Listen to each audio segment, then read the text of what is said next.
All right. Are we on? Good morning. Good morning, everybody. Are you out there somewhere? I feel like a long way away from you back here. All right. Well, we're setting up and making arrangements for Christmas, and it's looking pretty nice out there, but the next few weeks we're going to be flexible and where I stand, and hope I don't walk too far over. It's a long way down there, Okay. It's so good to see. All right. Well, people at my shirt, this has been in the closet for a year, okay? But the Cardinals won this week, so we cheer for our Cardinals. And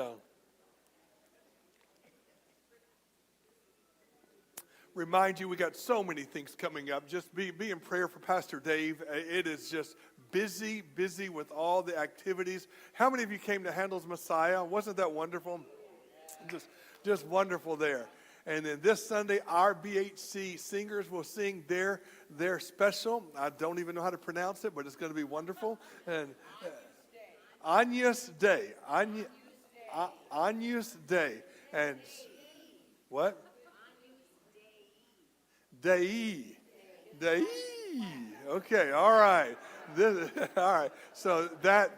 And the next week is the block party, and then Christmas Eve services. We're excited about all this taking place, and then Dave gets 2 weeks off, okay? So it's a busy time for that. So, all right. So turn with me in your book to page 51. 51. Today we're going to look at 1st and 2nd Samuel. Now, we only did this with two, 1st and 2nd Samuel and 1st and 2nd Kings we're going to take together. The others, we spend one day on each book. But, man, I've preached 25 sermons out of 1 Samuel before, and we're going to do 1st and 2nd Samuel in one day today. So we need to hit the ground running. In the Hebrew text, they were one book, and so that's why we look at it together today.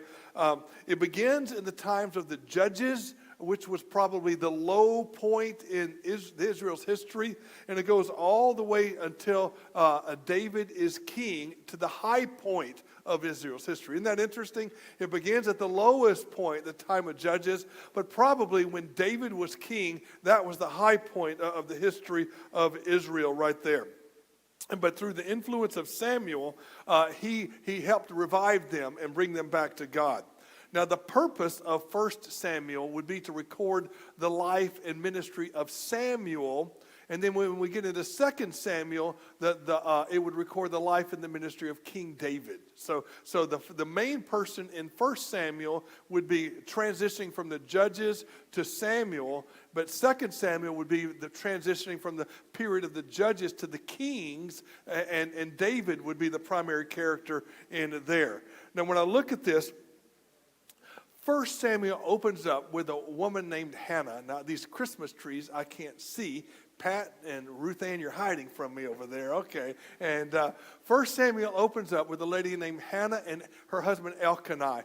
Now, Hannah was barren and she had no children, but she was a godly woman, and she prayed and prayed and prayed, Lord, please give me a son, because in that days it was almost people thought if you didn't have children that you were cursed by God. So she had experienced ridicule and mocking by the other women. She said, Lord, if you'll just give me a son, I promise you I'll dedicate him to the Lord. I'll give him to you, and if you give me a son. Well, be careful what you ask for, okay? Because God answered her prayer. And if you read on Samuel 1, verse 11, she vowed a vow and said, O Lord of hosts, if you will indeed look on the affliction of your servant and remember me and not forget your servant, but will give to your servant a son, then I will give him to the Lord all the days of his life, and no razor shall touch his head. Now, that's a significant promise there. No razor shall touch his head. Basically, what she was saying is that she would give him the vow of the Nazarite.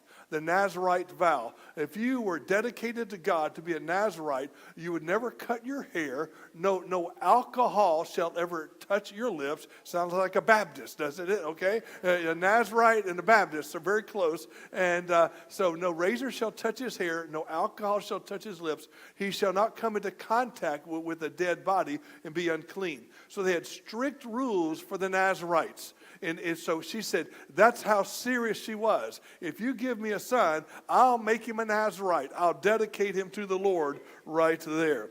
Now, anybody know from our last study of Judges, the most famous judge who took the vow to be a Nazarite?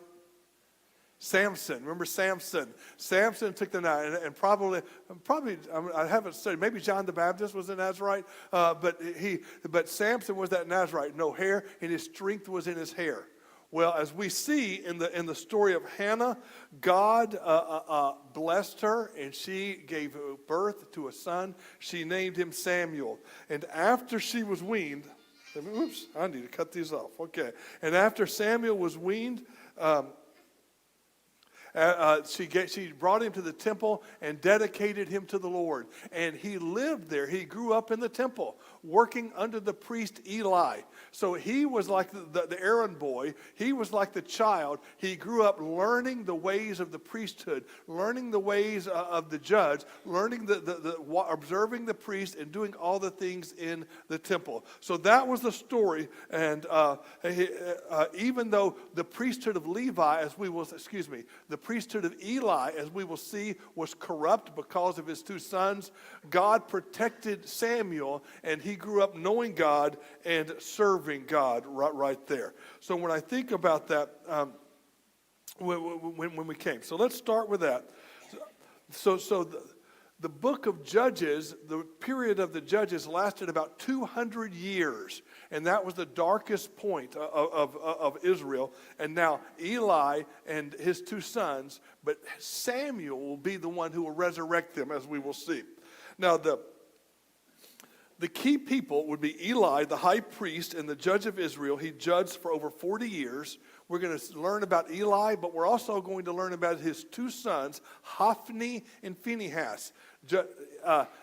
Eli tried to serve God, but he was an indulgent father, and his sons did not know the Lord or serve the Lord. And so we're going to see his wicked sons would take over. We've talked about that so many times in the Bible. You see the second generation ruined things. The first generation loved God. The second generation turned away from God. The third generation didn't even know God.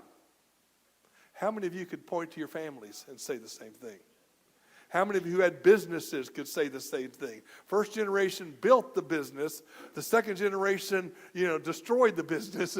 The third generation had to pay the debts of the business like that. It just seems to go. The generational sin seems to go. But that's what happened to Eli. Eli was the main person. Then Hannah was the mother of Samuel and gave birth and dedicated him to the Lord. And then Samuel was the priest and the prophet and the judge of Israel. He is a unique person as that he was the transition from the time of the judges. So he served as judge, but he also followed Eli as the priest. He was both a sort of a priest and a judge before the period of the kings. So before they had kings, he served as a priest and a judge. And then Saul would be the first king we're going to look at today. Israel asked for a king. Saul would be the first king who started off well and then fell away. And then David, the greatest king in the history of Israel. So let me look at the themes. It would be the kings. Because Israel suffered from corrupt priests and judges, the people wanted a king. You see, they saw that the judges were corrupt. They saw Eli and his sons were corrupt. They saw even Samuel, as he got older, his sons did not walk in his ways. So they came to Samuel and said, we want a king. They wanted to be organized like the other nations around them. Though it was against his original purpose, God allowed them to have a king. Be careful what you ask for, I say. They said, God, give us a king, give us a king. And he told them, you don't want a king. Trust me, you don't want that. But no, we don't care. We want a king. And he gave in and gave them what they asked for, okay? And God granted their request. Although God granted their request, it displeased God, as Israel was now looking at a man and not to God. You see, the biggest transition of them wanting a king was that they were moving from a theocracy to a monarchy, that they once looked to God to guide them. Now they wanted a man to guide them. And that's what displeased God. God liked it when they looked to him for guidance and support. So the kings, how about obedience? In a culture that revolved around sacrifices under the law, when we looked at Leviticus and Deuteronomy, you saw all the sacrifices that they would offer to God to show their love and devotion towards God. God told them over and over again, to obey is better than sacrifice. And that's a great, in fact, I didn't include it in that, but to me that could be the theme verse. In 1 Samuel 15:22, he says, for rebellion is as the sin of divination, and presumption is as iniquity. No, let me get that. 1 Samuel 15:22. Let me get that. I missed that one. 22. And Samuel said, has the Lord as great delight in burnt offerings and sacrifices as in obeying the voice of the Lord? Behold, to obey is better than sacrifice, and to listen than the fat of rams. How many times did you say to your kids, what do you want from me? Just obey me. Do what I say. And we would be so pleased when our children would obey us and follow our counsel and do what we say. And that's what God said. What happened with these sacrifices, they started going through the motions of offering sacrifices, but their heart was far from God. And God say, oh, you look good on the outside. You go through the motions. You offer the sacrifices, but your heart is far from me. To obey me is better than sacrifices. Could that be true in going to church to us even today?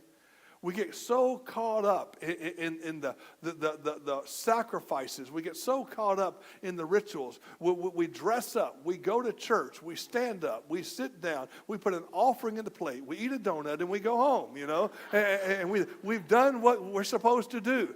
But our hearts are far from God. Sometimes, I remember when I was a kid, I remember a preacher saying, some of you passed by someone on the road going to church. Could it be you passed by Jesus on your way to go to church? You feel like, I couldn't help him, but why? Because I'm going to church. Could it be that the most spiritual thing to do is to help the person in need? You see, we're so concentrated on our sacrifices, on our duties, on our outward appearances, that we miss God in our hearts. So to obey is better than sacrifice. The third theme would be God's faithfulness. God faithfully kept the promises he made to Israel. He responded to his people with tender mercy and swift justice, showing mercy. He faithfully acted in the best interest of his people, showing justice. He was faithful to his word and perfect in his character. Always remember, God will keep his word. God is a God of grace, and God is a God of mercy. And God is a God of justice. God cannot go back on his word. If God says the wages of sin is death, death will be paid, okay? God cannot lie. God cannot go back on his word. And so as we're going to see even today, sin has consequences, and you can't escape those consequences. Even if you're forgiven, you will suffer the consequences of your sin. Now, the key verses I chose, I think I like 1 Samuel 15:22, but 1 Samuel 8:4-9 says it this way. Then all the elders of Israel gathered together and came to Saul at Ramah and said to him, behold, you are old. Boy, anybody ever said that to you? I turned 63 last week. Aren't I getting old? Aren't I getting old? I don't get sympathy here. 63 years old. Okay. Behold, you are old, and your sons do not walk in your ways. Now appoint for us a king to judge us like all the nations. But the thing displeased Samuel when they said, give us a king to judge us. And Samuel prayed to the Lord, and the Lord said to Samuel, obey the voice of the people in all that they say to you, for they have not rejected you, but they have rejected me from being king over them. according to all the deeds that they have done from the day I brought them up out of Egypt, even to this day, forsaking me and serving other gods. So they are also doing to you. Now then, obey their voice, only you shall solemnly warn them and show them the ways of the king who shall reign over them. This is the theme of 1 Samuel. They say, give us a king, give us a king. And Samuel said, you don't want a king. When you have a king, he's going to impose taxes on you. He can subject you into the forced labor. Just look at the other nations. A king takes all their money, takes all their freedoms, take everything else. Allow God to be your king. No, no, no. We want to be like them. Okay? So let's look at the outline.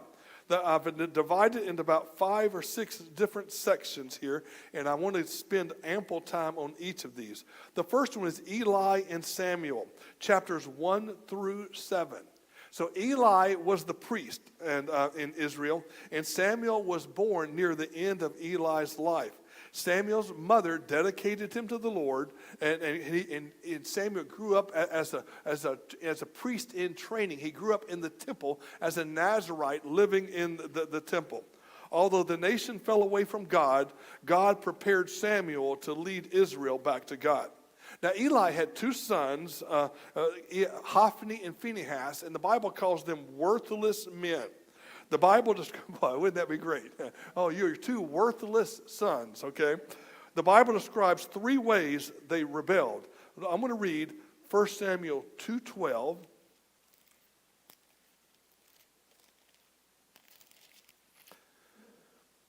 It says, now the sons of Eli were worthless men. They did not know the Lord, okay? And then verse 17.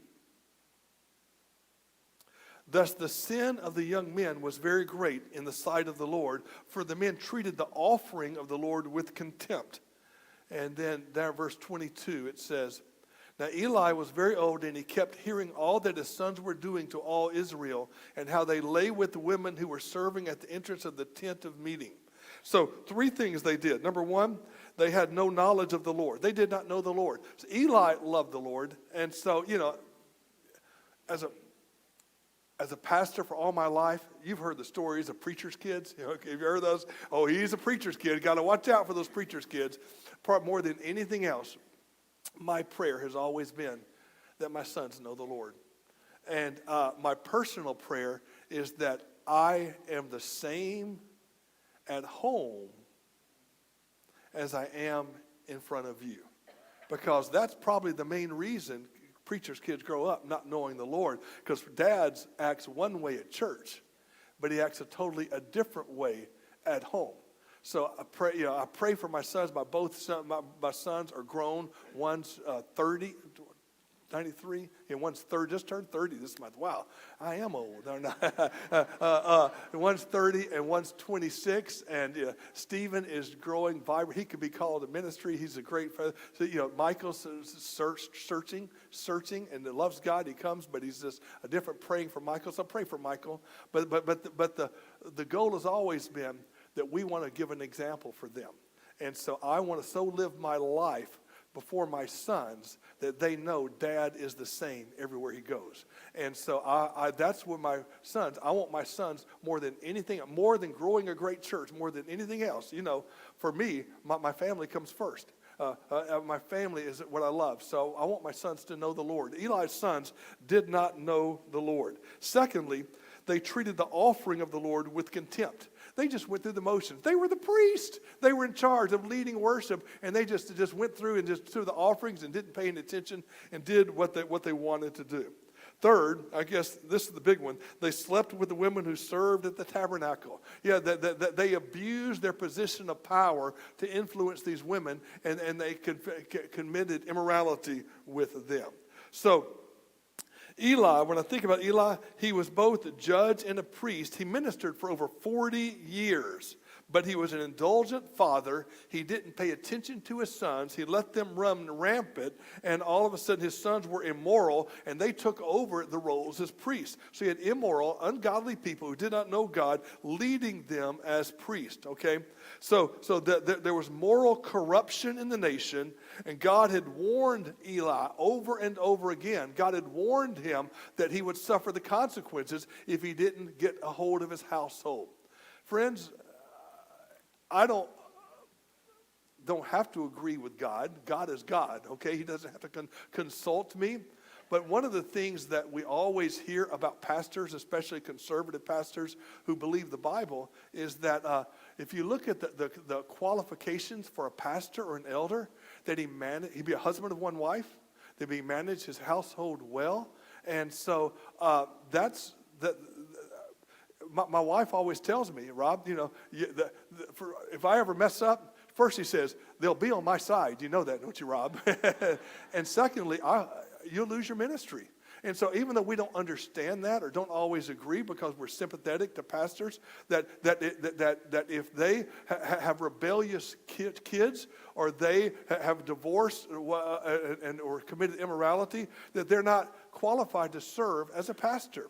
Now, it doesn't mean God can't use them. Hear me clearly. It doesn't mean God can't use them. I think we even do this in elders and deacons. There's still ways you can serve. God can use you, but this role of a pastor, this role of an elder, there's qualifications there. And I think this is one reason right here that we have to manage our household. If you can't manage your own household, why should God allow you to put you in charge of God's household? So that's the reasoning there. We go, okay? So look at this. So turn to the bottom of 52. So God blessed the ministry of Samuel. Samuel grew up, and the Lord blessed him, bringing to pass all the words that he spoke. All the people recognized Samuel as the true leader in Israel. Read 1 Samuel 4, 1 through 3, and I want to answer these questions. 1 Samuel 4. And the word of Samuel came to all Israel. Now Israel went out to battle against the Philistines. They encamped at Ebenezer, and the Philistines encamped at Aphek.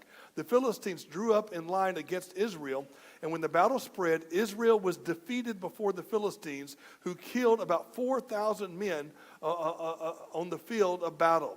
And when the people came to the camp, the elders of Israel said, "Why has the Lord defeated us today before the Philistines? Let us bring the ark of the covenant of the Lord here from Shiloh, that it may come to us and save us from the power of our enemies." So the people sent to Shiloh and brought from there the ark of the covenant of the Lord of hosts, who was enthroned in the cherubim. And the two sons of Eli, Hophni and Phinehas, were there with the ark of the covenant of God. Isn't it interesting how people don't even mention God until catastrophe comes, and they say, "Why did God do this to us? Why would God allow this?" You ever heard that? They don't give God praise or honor or glory for the good things, but when bad things happen, why could God allow this to happen? The Israelites just assumed that God would fight for them, that God would give them victory. God had given them the promised land. God had given them victory after victory after victory. But what do? They turn away from God. They worship the Baals and the Astras and the pagans and the idols, and they go their own way. And then they go out to fight for God, and they lose. How could God do this to us? Doesn't it sound very hypocritical? And people still do that today. They don't honor God. They don't serve God. They don't worship God. They don't pray God. But they blame God. I've often found it interesting. People who don't even believe in a God, they blame God for all the bad things in this world. But that's what. So look at the first question. Did the Israelites depend on God or on the ark as they went to battle? They said, "Go get the ark, quick." And the priests, Hophni and Phinehas, they've treated the ark like a good luck charm instead of the holiness of what it was.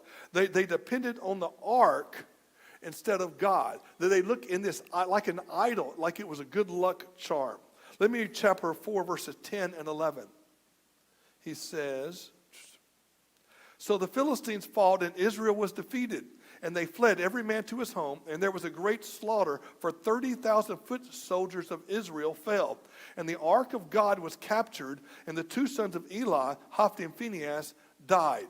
So they went and got the ark, and they were defeated again. And now 30,000 people died right there. Let me read verses 12 through 18. I'm never going to get through this, okay? "Then the man of Benjamin ran from the battle line and came to Shiloh the same day with his clothes torn and with the dirt on his head. When he arrived, Eli was sitting on his seat by the road watching, for his heart trembled for the ark of God. When the man came into the city and told the news, all the city cried out. When Eli heard the sound of the outcry, he said, "What is this uproar?" The man hurried and came and told Eli. Now Eli was 98 years old, and his eyes were set so that he could not see. And the man said to Eli, "I am he who has come from the battle. I fled from the battle today." And he said, "How did it go, my son?" And he brought news and answered and said, "Israel has fled before the Philistines, and there has also been a great defeat among the people. Your 2 sons also, Hophni and Phinehas, are dead, and the ark of God has been captured." Okay, so the 3 questions on page 53. Did the Israelites depend on God or on the ark as they went into battle? They depended on the ark. Eli's wicked sons and 30 soldiers were killed in the battle. How old was Eli at the time of this battle? He was 98 years old. What happened to Eli when he heard of the battle's outcome? If you read it says, he fell over backward, broke his neck, and died. He fell over backward, broke his neck, and died. So both Eli and his sons all died in the battle. And the ark was captured by the Philistines. Now, if you ever want to do a study on your own, it'd be interesting. If you had to choose an arch enemy of the Israelites, it has to be the Philistines. It's they fought the Amalekites, the Moabites, the Canaanites, the termites, and all the other mites around there. You know. But the Philistines, more than anybody, were their enemies. I'd love to do a study how many times over the years in the Bible they went to battle against the Philistines, which is a great reminder. When they first went into the land, God told them to what? Wipe them all out.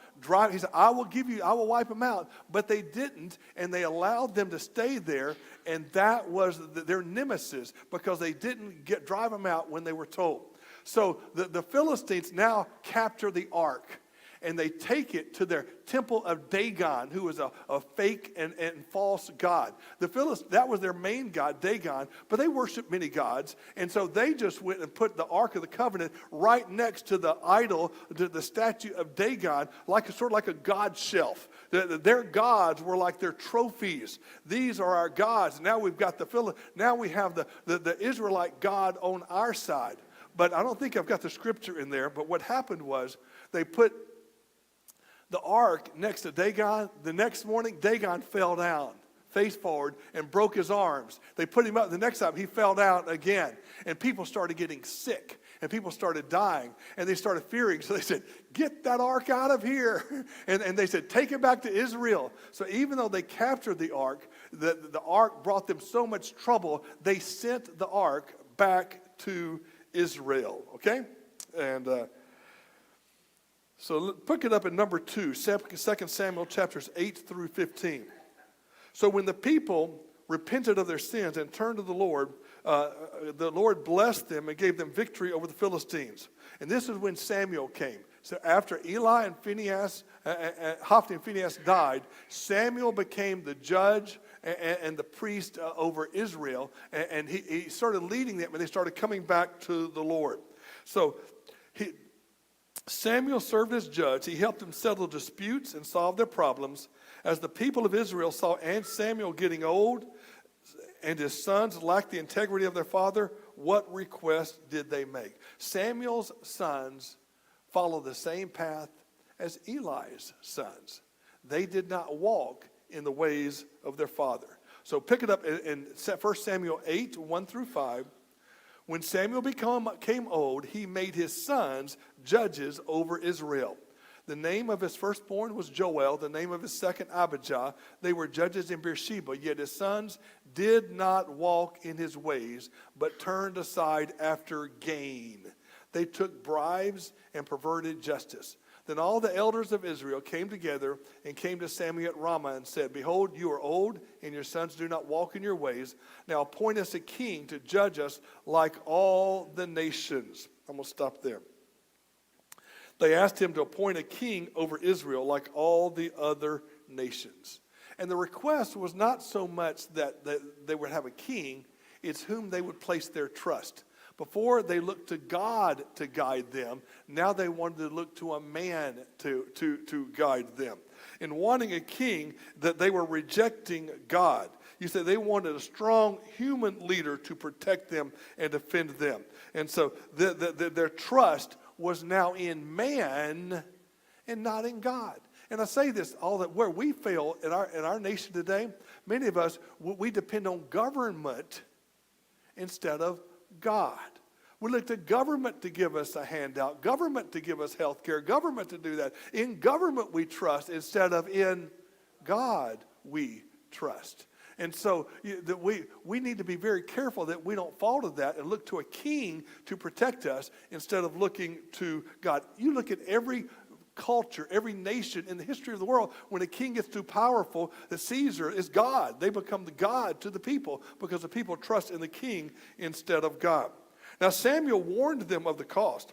They only had to look at their neighboring states to see that having a king would mean forced labor, heavy taxes, loss of freedom. How did they respond to Samuel's warning according to 1 Samuel 8, 19 and 20? But the people refused to obey the voice of Samuel, and they said, "No, but there shall be a king over us, that we also may be like all the nations, that our king may judge us and go out before us and fight our battles." They refused his counsel and demanded a king. Why? So they could be like everybody else. Boy, aren't we the same. We refuse what God has for us, and we want to be like everybody else. So many times we want to, and I think churches, we do the same. We call them culturally sensitive churches, or seeker-sensitive churches. We want to look like the world and act like the world to attract the world. And friends, there's nothing wrong with trying to attract the world to come to you, but the Bible says you are to be in the world, but not of the world. In fact, we're to be separate from the world.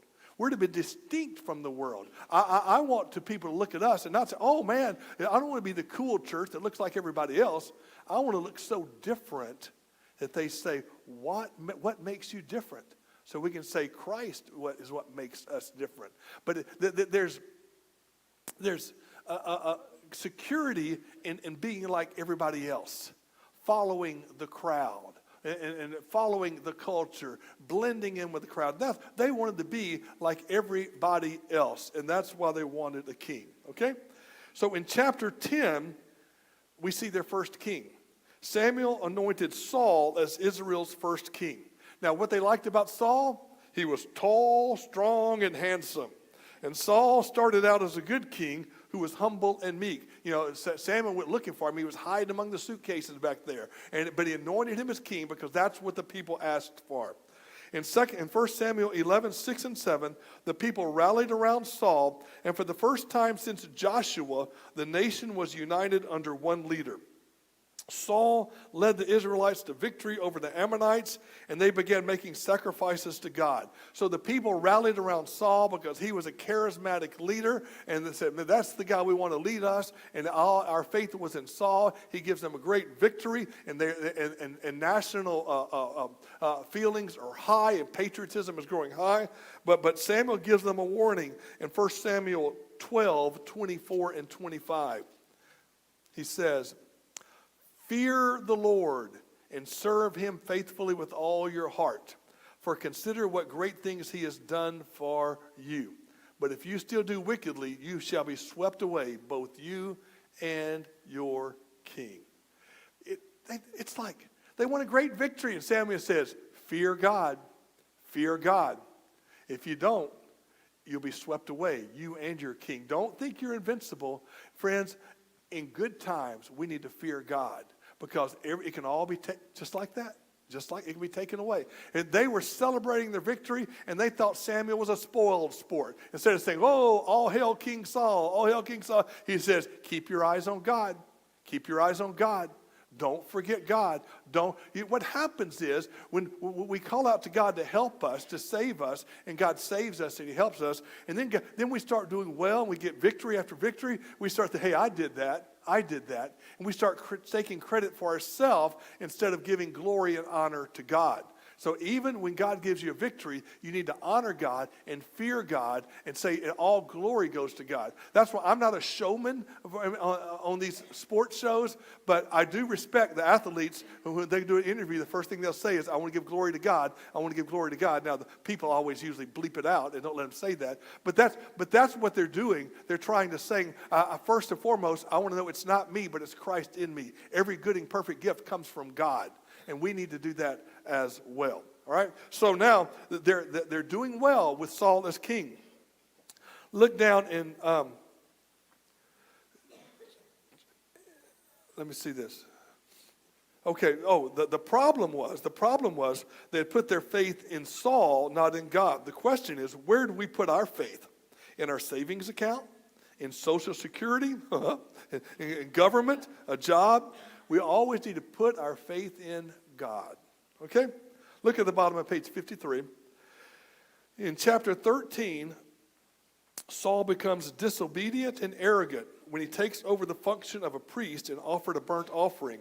Because of his sin, Saul was informed by Samuel that he would lose his dynasty. Remember what I read before? If you fail to honor God, your king and your kingdom will be swept away. But he didn't listen to that. So in chapter 15, Saul disobeyed a direct command of the Lord to completely destroy the Amalekites. What was God's response in 1 Samuel 15? Let me read 15, 10, and 11. Chapter 15, 10, and 11. The word of the Lord came to Samuel. I regret that I have made Saul king, for he has turned back from following me and has not performed my commandments. And Samuel was very angry, and he cried out to the Lord. So God regretted that he made Saul king. God regretted that he made, I'm going to tell you why in just a second. But God regretted that he made Saul king. And look down in verse 28. What did Samuel say to Saul in chapter 15, verse 28? He said, and Samuel said to him, the Lord has torn the kingdom of Israel from you this day and has given it to a neighbor of yours. Oh, let's get a little sting to it. Who is better than you. Oh. So Samuel told Saul, God's taken the kingdom away. Now this is sort of reminiscing to me. Saul, most people would say if he was a president, his approval rating was still high because he had done great things and led Israel from here to here. But he disobeyed God. It doesn't matter how your approval rating is. You disobey God. You break the rule. Remember what happened to Moses? Moses, the leader of Israel for so many years, and God said, "Speak to the rock and bring water." And Moses was angry with the people, so he struck the rock. God said, "You disobeyed." And we don't think that's fair. We think it's a minor infraction. Maybe give him a ticket or send him to timeout or something. But no, you will not enter the promised land. Pretty severe, wouldn't you think? Well, Samuel said, Saul, obey God. Obey God, or he'll take the kingdom from you. Two things happened. I don't think I've got it written down there. The first one was Saul was 30 years old when he became king. Okay, he reigned for 42 years. We need to know that he reigned a long time, 42 years, but two things happened that made him lose the kingdom. They were preparing for battle against the Philistines, and what as the custom was that Saul was the king and the military leader, Samuel was the judge and the priest, and so it'd be like having a prayer meeting before the battle. So that they offered the incense, they offered a sacrifice to God, saying, God, we're going in your name, we want your blessing, we want to do it your way, and they depended on the priest to come and offer this sacrifice. So as they're preparing for battle, Saul's ready to go, but Samuel's not there. And so they're waiting on, he said, where's Samuel? He's on his way. And so Saul says, we don't have time. Give me the fire. I'll offer the sacrifice. And Saul performed the role of the priest. That's a no-no, okay? Separation between king and priest there. And he said, I'll offer the sacrifice. And he offered the sacrifice. And then guess who shows up? Samuel. Samuel says, Samuel, we don't need you. Saul took over. He offered the sacrifice. And Samuel said, Saul, you have done a foolish thing.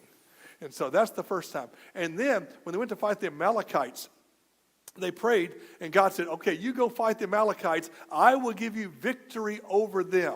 And he says, but here's the deal. You didn't do this before. I want you to wipe them all out. I want you to kill. This is hard. I want you to hard. Man, woman, child, oxen, donkey, camel, sheep. Wipe them all out. Killed. I'll give you victory, but you need to get rid of them all. And Saul said, I will. And Saul goes to battle, and God gives them a great victory. But he takes the king and captures him and takes him prisoners. And he leaves some of the people. He says, why kill all the livestock? That's bounty for us. We can plunder for us. We can live for that. And they celebrate the great victory, but they didn't kill all the people. They took the king. They took all the animals as their own. So they're celebrating their great victory, and Samuel comes in. Saul says, Samuel, welcome to our victory celebration. And he thought he was speaking right. The Lord has given us a great victory here. And he says, oh, have you obeyed the Lord completely? We have obeyed the Lord completely and all of his commands. And Samuel says, you have you? What then is this bleating of sheep I hear in my ears? And so what he was saying is, Samuel knew it was partial obedience. And Saul knew that he had not obeyed the Lord. And that's when Samuel said, the Lord has taken the kingdom away from you because he can't trust you to obey him. How many of us are guilty of partial obedience? We do what God commands, but we do it the way we want to do it. And we think the end justifies the means. It's okay, I did it, but I did it this way, or I did it this. God's not just concerned with you doing something that he tells you to do. He wants you to do it the way he tells you to do it. It's how you do it. It's not, it's how you play the game. Not just win. He wants you to win, but it's how you play the game. So it's powerful thing right there. Then went. So that's the chapters through 15. Now we get to chapter 16. Look at number 3 in the middle of page 54. While Saul is still on the throne, Samuel anoints David as the next king over Israel. After he was anointed as king, he returned to his job as a shepherd. He also served Saul part-time by playing the harp for the king. The most famous story of his childhood happened in chapter 17. What did David do that immediately propelled him to hero status in Israel? He killed the Philistine giant Goliath. He killed Goliath. Now here's the story. Let me back it up a little bit. God told Samuel, I want you to anoint for me a new king of Israel. He says, God, Saul is still king. He'll have me killed. Go to the house of Jesse in Bethlehem. I've already chosen one of his sons to be king. But Saul will find out. He said, no, just go and say you're offering the sacrifice. So he goes to the house of Jesse and says, I'm offering a sacrifice. Jesse says, do you come in peace? So they gather around and God says, I'll show you the man. So David said, I'd like to see your sons. And Jesse brings Eliab, the strong and the handsome. And Samuel's thinking, surely God's chosen him. But God says, no, I have not chosen him. Then Abinadab comes up, the next one. Surely God, no, I don't want him. Then Shammah, 7 sons of Jesse come forth and get introduced. And they're ready to sit down. And Samuel's confused because God didn't confirm any of those. He says, Jesse, do you have any other sons? You remember his response? Well, I got one more. He's the run of the litter, David. But he's out with the sheep. Send for him. We will not sit down until he comes. And then ruddy David comes up, ruddy and handsome, dirty from his sheep, and he comes up, and immediately God says to Samuel, anoint him. He is the one. And it's almost as if I were to telling the story, it's like Samuel whispered in his ear, son, you will be the next king of Israel. But you know what happens? He goes back to his sheep like nothing happened. Now he plays the harp. We know in that meantime, Saul has evil spirits. He wants someone. He comes. He has David to play the harp, and then they're going out to battle against the Philistines. David's brothers are fighting. David's father says, son, go take this food down and check on your brothers. So he goes down, and while he's visiting with his brothers, the giant Goliath is out taunting the Israelites. say, and you got the Philistines on one side, the Israelites on the other, great valley in between, and says, choose one man to come and fight me. If he defeats me, we will all be your servants. But if I defeat him, you will all be my servants. And the Israelites trembled in fear at the sight of this giant Philistine. Day after day after day, he came and made the same challenge. And then David comes and he hears them. You know what he says? I'll fight that uncircumcised Philistine. You let me at him. And someone said, quick, go to Saul. Go to King Saul. He goes to King Saul. I'm not afraid of him. The Lord will deliver him into my name. And so Saul gives him his battle garments and all of his swords and equipment. He says, I don't need any of that. He takes a slingshot and 5 stones. He goes out there. And so people say, if you really trusted God, why did he have 5 stones? He said, Goliath may have had 4 brothers. You just never know, So he went out there. He goes out there with a slingshot, and the Goliath looks at him and says, you little kid, I'm going to feed your flesh to the birds of the air. And David, I just love his comment. You come at me with sword and shield, but I come at you in the name of the Lord our God, whom you have defied. This day he will hand you into my hands, and I will cut your head off and deliver it, and all the world will know that the Lord, he is God of Israel.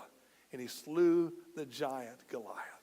Great story about David and his confidence and his faith in God. Now look down. After defeating Goliath, David returned with Saul as a high-ranking officer in his army. As they entered the city, what did the women sing according to 1 Samuel 18:7? Saul has slain his thousands, David his tens of thousands. Well, everybody liked that except for Saul. Saul became jealous of David.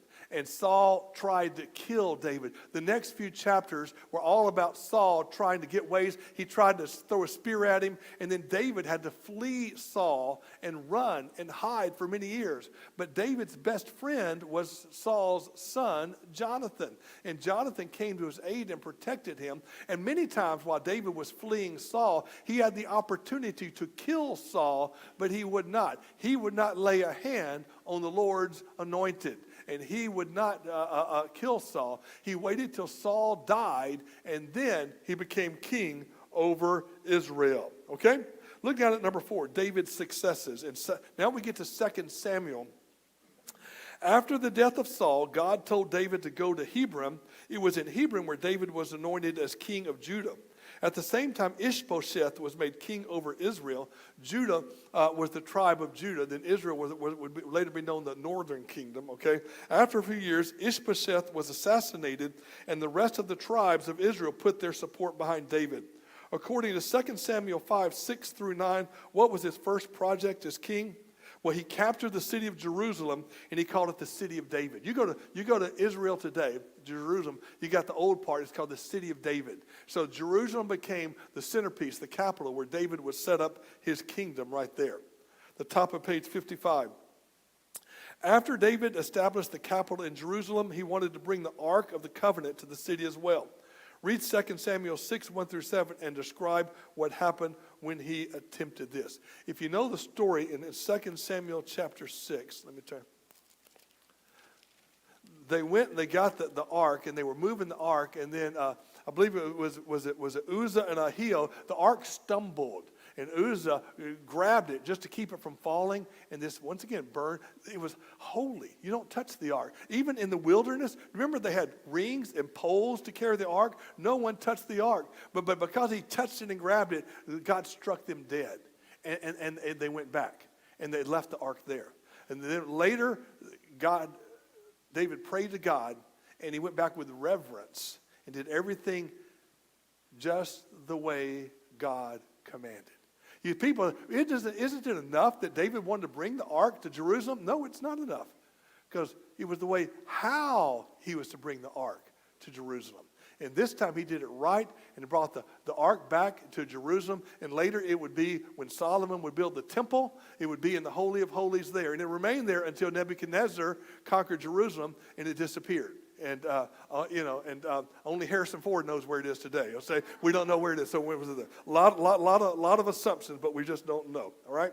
So, let me see. Let's look at number 5, David's struggles. After restoring the nation to peace and great military power, David's personal life became entangled in sin. David becomes such a military power that he often didn't even go to war with his troops. While his army was fighting the Ammonites, David remained at home. Read 2 Samuel 11, 1 through 5. We're going to spend the rest of the lesson on this. 2 Samuel 11, 1 through 5. In the spring of the year, the time when the kings go out to battle, David sent Joab and his servants with him. And all Israel, they ravaged the Ammonites and besieged Rabbah. But David remained at Jerusalem. It happened late one afternoon when David arose from his couch and was walking on the roof of the king's house that he saw from the roof a woman bathing, and the woman was very beautiful. And David sent and inquired about the woman, and one said, "Is this not Bathsheba, the daughter of Eliam, the wife of Uriah the Hittite?" So David sent messengers and took her, and she came to him, and he lay with her. Now she had been purifying herself from her uncleanness. Then she returned to her house, and the woman conceived, and she sent and told David, "I am pregnant." So let me tell you what happened. David should have been out to battle. He was the fighting king. But he took it easy. He said, "I'll sit this one out."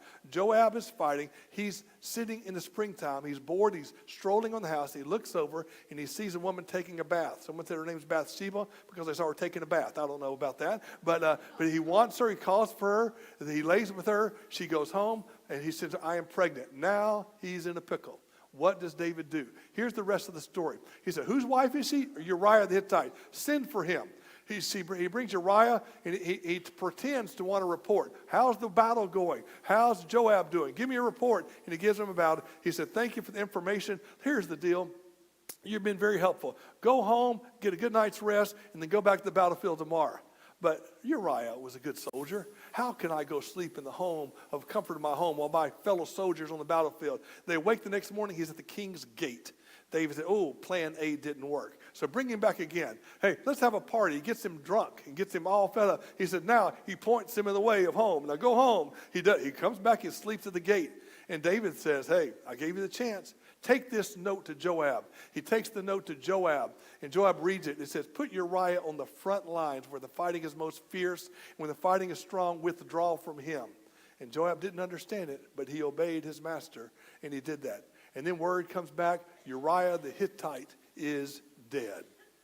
After a period of mourning, David calls Bathsheba, brings him in as his wife, and they sit and so finally David says, "Whew, that's good." And so one day we finally figured it all out. He's sitting there relaxing.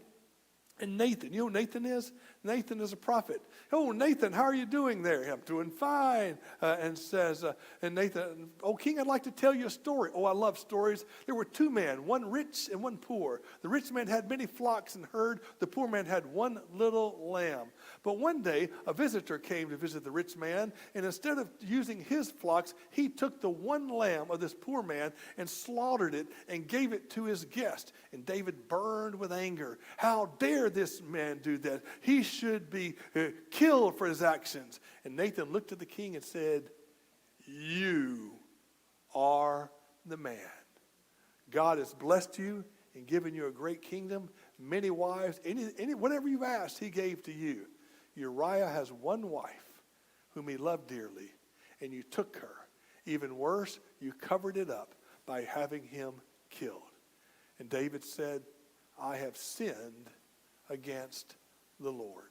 Great, great story of the Bible. A couple things. I'm going to do that. To answer those questions, it says, to describe what happened, David was walking on the roof, and he saw Bathsheba, and he committed adultery. Then I said, what did David do to cover up his sin? He sent for Uriah the Hittite and tried to cover it up, and eventually had Uriah killed. It says David's sin of adultery was uncovered. Who did God send to confront David? Nathan the prophet. I did an outline one time, and I said this: Israel at war, David on the roof, Bathsheba in a bath, Bathsheba with a baby, Uriah in the castle, Uriah dead, Bathsheba in castle, Nathan in castle, David in big trouble. But I did a sermon I preached many years ago. I did 4 points from this sermon. Number one, and these are, you can write these down. No one is immune from temptation, not even King David. Don't ever think that you cannot be tempted. People say, never, that would never happen to me. Be very careful. No one is immune from temptation. Number two, the time when temptation strikes is crucial. It came to David in the springtime when he was idle. When he was idle. He should have been working. He should have been at war. He should have never. I tell this to men. If you've ever read my little book, Men, 50 Days of Purity, it's one of my favorite devotional books. I encourage you to get it. The roof is a dangerous place to go. Why? Because you're looking. The roof. Stay away from the time when temptation strikes is crucial. Number three, sin accumulates at a compound rate. You see how one sin led to another? Now, sin number one, he should have been going to work, but he didn't. He was lazy. That was number one. Then he started looking, and then he called in Bathsheba. In one sin, he committed adultery. And then many times, it's the cover-up that's worse than the original sin. He brought in Uriah, and he committed murder to do that. Sin, it gets bigger and bigger and bigger and bigger. And number four, your sin will find you out. Always know that. You think you fit, but your sin will always find you out. And number five, forgiven, this is the biggest one. Forgiven sin still has consequences. You see, Nathan pointed out his sin, and David said, "I forgive." And David said, "I've sinned against the Lord." And if you read that, go back about Nathan said, "Your sin has been forgiven. However," and he gave them four things: the son born to Bathsheba will die. The sword will never leave your family. One of your own will sleep with your wives out in open. And there's like four consequences. And that's what we think. We think even though God forgives us, he does. But he doesn't remove the consequences. We still will suffer the consequences of our sin right there. Okay? If you look at the bottom, it says David's son Absalom conspired to take the kingdom, and Absalom was at the door, and all the hearts of the people were Absalom, and David didn't even fight when the revolt was. And so, but people rose up, and Absalom was killed. And how did David respond? He wept and grieved for his son. So I'm going to stop right there, but it was after. If you turn over to page 56, after the rebellion, David once more ruled over Israel. He died at the age of 70. He was regarded as the greatest king in the history of Israel. He took a nation in chaos and made it into a dynasty that would endure for 40 years. His son Solomon was to be a great king also, but his success was only possible because of the foundation laid by King David. So if you like history, 1st and 2nd Samuel is a great, great book. Many, many stories within the stories there. All right? Any questions? Lana.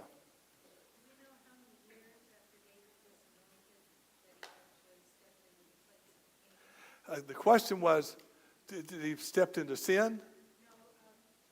Oh, no. So the question was this: how many years when he was anointed as a boy? Okay, and how many years was it from when Samuel anointed him as a boy until he became king? And I don't know the answer to that question, but it was some time, because I think he went back to the hillside. He was back as a shepherd. He served. I always wondered, when he served in King Saul's court, did David know he would be king at that time? Sometimes, a lot of times, the timing, was that before or after that? The Bible doesn't say for sure, but I don't know that. But it was a period of time. Yes, Tom.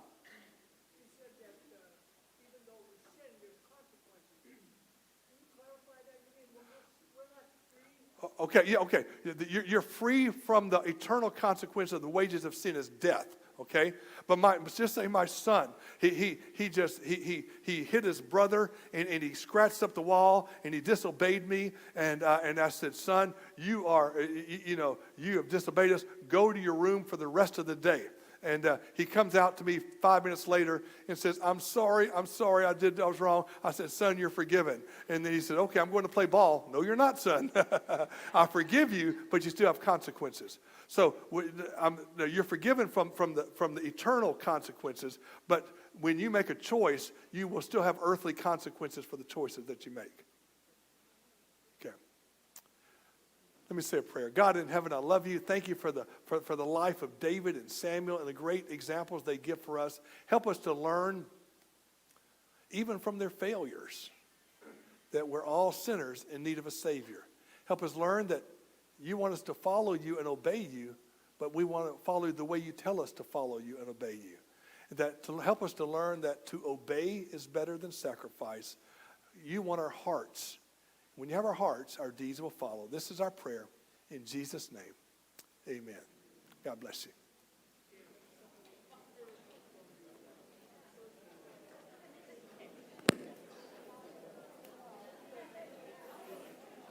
Testing. Testing 1, 2.